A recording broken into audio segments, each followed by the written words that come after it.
understand how to play a regular Agricola, you're going to know how to play this really fast. But what I'm going to do is I'm going to give you still a brief overview without getting too detailed to kind of make you understand on how the game does work. This is the main board that you're going to be acquiring materials and animals, and also to try to get stables and stalls and such, and to add them to your farm to expand. So every spot on the board that has a little arrow, that means at the end of the round you're going to add that many more materials. So for instance, we've got 3 wood that's added here, and if nobody takes that, then you would add an additional 3 pieces of wood to that spot until somebody finally does take it, and then it would go back, it would still be added 3 to that spot. But the same with stone. And in this spot here, whoever placed there, if they would get the starter token, so they get to place first, plus they get however much wood. This, for every 1 piece of wood, you get to build a fence. Right here, this spot allows you to build 2 pieces of wood, 2 sides of, which is nice because in this game, what's cool is that you don't have to actually finish an entire enclosure. You can actually build partials if you like, just like that, and then continue it later on the next round. And then if you spend 2 stone, you can build more sides of your walls to that if you want. Place here, you get a feeding trough that you can add. And then if you spend 3 wood, you can build an additional one, and you could build as many of those as you like. If you spend 3 stone and also 1 reed, you get to build a stall. And stalls are nice because, oops, bumped the camera. They allow you to first, number 1, you get a victory point for them. But you can hold 3 animals on a spot. And then if you remember Agricola, you get the 2 animal in a spot rule. Well, this will allow you to put 3 of them there. And then if you ever go to this spot here, you can either for 5 wood or 5 stone, you can flip this over. And if you notice, it even goes to 5.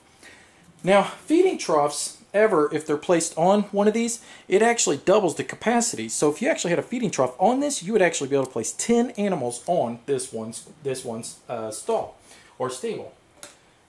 This spot here is for special buildings. There's 4 special ones up here. This spot here will allow you to take 1 of each type of material and add them to your supply.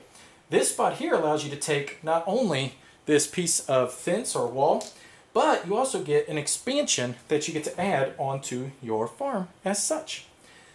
Now here is the 4 spots where you're going to collect animals from.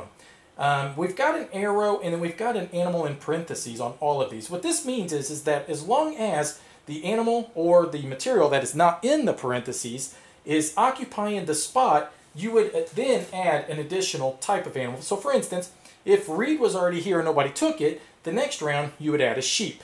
There's a pig there. The next round, if nobody took him, you would add a sheep, and then add a pig.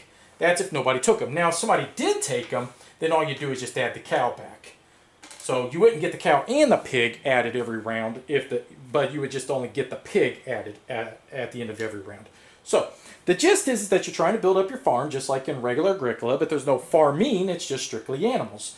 And you're trying to get like stalls, and you're trying to build it up. And what's nice about these stalls here is that they actually work as walls as well. So for instance, if you placed one there, you could actually place 2 of your other fences just like that, and that could hold an animal for you just like that, because that works as a wall, and your cottage, your starting cottage, works as a wall as well. Let's go over these special buildings real quick, and I'll show you what these are. This here, there's only 4 of them that are special. This is the half-timbered house. Gives you 5 victory points. Now this shows you what it costs for you to build it, and then it tells you where it goes. This actually goes right on top of your cottage, but it'll allow you to hold 2 animals. So if you built that, you'd place it just like that, and you'd get 5 victory points at the end of the game. This is an open stable. You would either spend 3 wood or 3 stone, and you would place it on a spot with the stable, and then what you'd be able to do is it counts as 2 victory points. You would immediately get either a horse or a cow, and you can hold 5 animals on this spot. So you'd put it on just like that. This is a shelter. You spend 2 wood and 1 stone. You don't get any victory points, but you do immediately get to take either a horse, pig, cow, or sheep, and you get to add 1 horse, cow, sheep, or pig, whatever you want, onto that spot as well.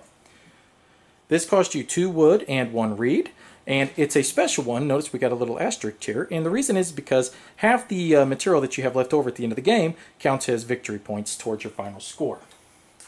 So the main gist is that you're just going to keep trying to get the animals, and you're going to be trying to build up your farm, and the game would end once all of these there's 8 rounds, and all of these would eventually be placed on there. People would be taking them, obviously. They wouldn't, well, they shouldn't all be on there just like that. But once the final one is placed on there, that means that signifies that is the last round. The game ends, and then you just go to scoring, and you score points based off how many animals you have, how many different types of animals you have, your buildings as well, and whoever has the most points wins the game. It's just that simple.